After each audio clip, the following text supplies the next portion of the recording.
What's up everyone, Lo-Fi Noah here. There's only 2 more days before Yae Miko is finally released, guys. And I cannot wait. For me personally, I think she's gonna be my very first 5-star that I want to make Triple Crown. So I'm excited to talk about her and also just give you guys my opinion on her. I feel as though she can be a main DPS, but MiHoYo has announced her as a burst DPS. So, with that being said, I just want to talk about her in more of a main DPS light, because again, I'm wanting to triple crown her. I want to see her more in the field.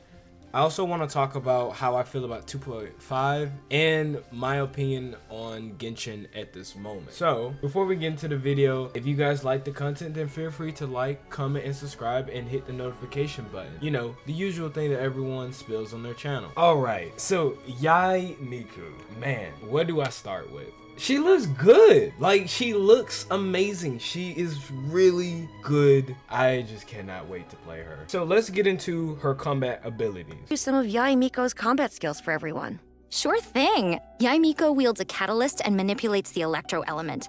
She provides a mix of constant damage when off the field, as well as high burst damage when on the field.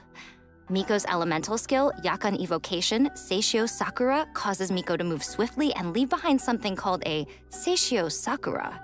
These fox-shaped branches can periodically cause lightning to strike nearby. Youch! When Miko unleashes her elemental burst, Great Secret Art Tenko Kenshin, she will unseal nearby Seishio Sakura, destroying their outer forms and transforming them into Tenko thunderbolts that descend from the skies. With her passive talent, the Shrine's Sacred Shade, when Yae Miko uses her elemental burst, each Seishio Sakura destroyed resets the cooldown for 1 charge of her elemental skill. After unlocking the talent Enlightened Blessing, Yae Miko's elemental mastery will increase the damage dealt by the Seishio Sakura. So after listening to the live stream and everything, I feel as though she's going to be a burst DPS. And for me personally, I was really hoping that she'll be more as a main DPS, but I'm still gonna make her as one, to be honest. And that's what I want to play her as. She's still gonna do good regardless, however you play her, but I just want to see her more on the field. I just find her really interesting to be on the field a lot more than opposed of just swapping her out. Another thing that really piqued my curiosity is the element mastery passive or ability that she's coming with. I'm wondering how the numbers are going to play out on that aspect, and I'm wondering if I don't have to have a whole lot of EM to really see results from that passive or ability. So that's really my main worry per se, because if this matters, then that means that I have to pick either between a element mastery sans, attack percent sans, or a element recharge. Because I also believe that since Yae Miko is always around ball, and she is a more of a burst DPS, that means her element burst is going to cost a lot more. And most people are going to probably run her with Raiden Shogun to make sure that they can funnel her element burst. Her sands, I'm kind of worried about. I'm just worried about how her sands are going to be.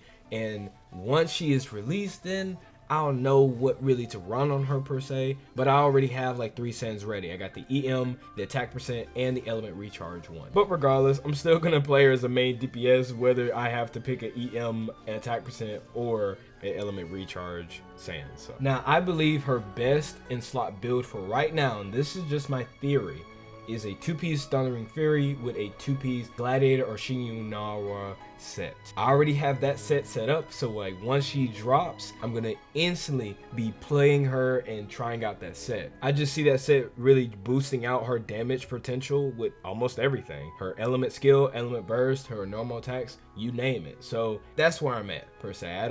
I really don't see any other artifact set really out damaging that, but I could be wrong here. Her second set that I believe is gonna be good is a 4-piece Emblem. Since she's gonna be played by most people as a burst DPS, then Emblem is not a bad choice, because again, it's going to increase your damage depending on how much ER you have for your element burst. It boosts that. So that's really the only 2 sets that I see Yae Miko running really at this point. I'm also hoping that since I'm going to be playing her more as a main DPS, I'm hoping that Overload is going to shine like how Yae Miko works with Overload as well, but I don't know. This is all just speculations here, and this is just me throwing my ideas out there. But if Yae Miko does really good with Overload, then that's good. I really want to see more elements on the field other than Vaporize and Melt. to be honest. And we do have Superconduct that's showing up a lot more, but I really want to see all the elements working in the field and stuff, not just a few main ones. And we all know that Vaporize and Melt is like one of the best top tier ones to use. But this is really just me speculating and my opinions about different things. So leave a comment down below on your opinion, or what you think, how she's gonna be played, or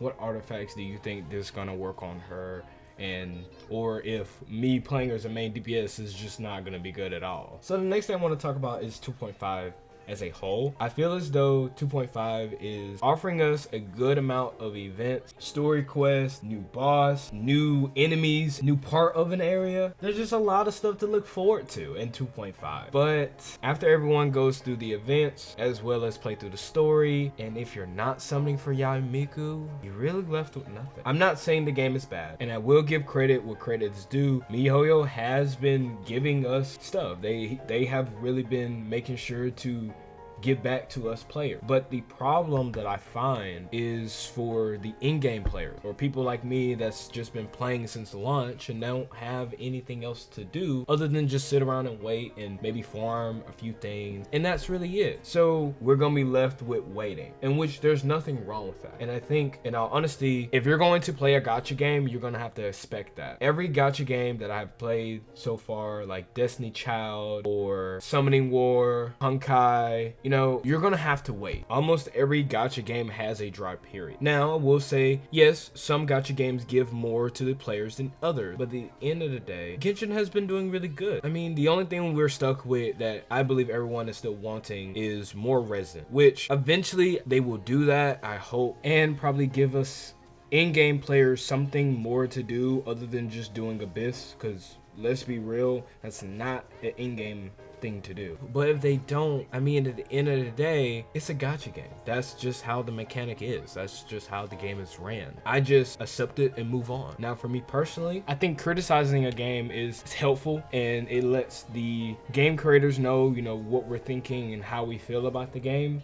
But constructive criticism is what we need and is more helpful for any game, not whining on Twitter or going on the app and trying to downvote the game because you're pissed off of little stuff that won't help the game improve. I also believe there's nothing wrong with playing another game. Yeah, I believe that we should be able to sit down and play Genshin nonstop and everything, but you won't be able to do that. The game is not designed for that. So with that being said, there's nothing wrong with just playing another game. There's no point of running to social media screaming about how MiHoYo is not giving us a lot of stuff to do. Just enjoy the game. That's the whole point of it. You're not here to scream about how much they need to do better and don't acknowledge the good things that they have did. Just play the game, have fun, and take out time to play other games. So on that note, if you want to catch me playing other games besides Genshin, then feel free to follow me on Twitch.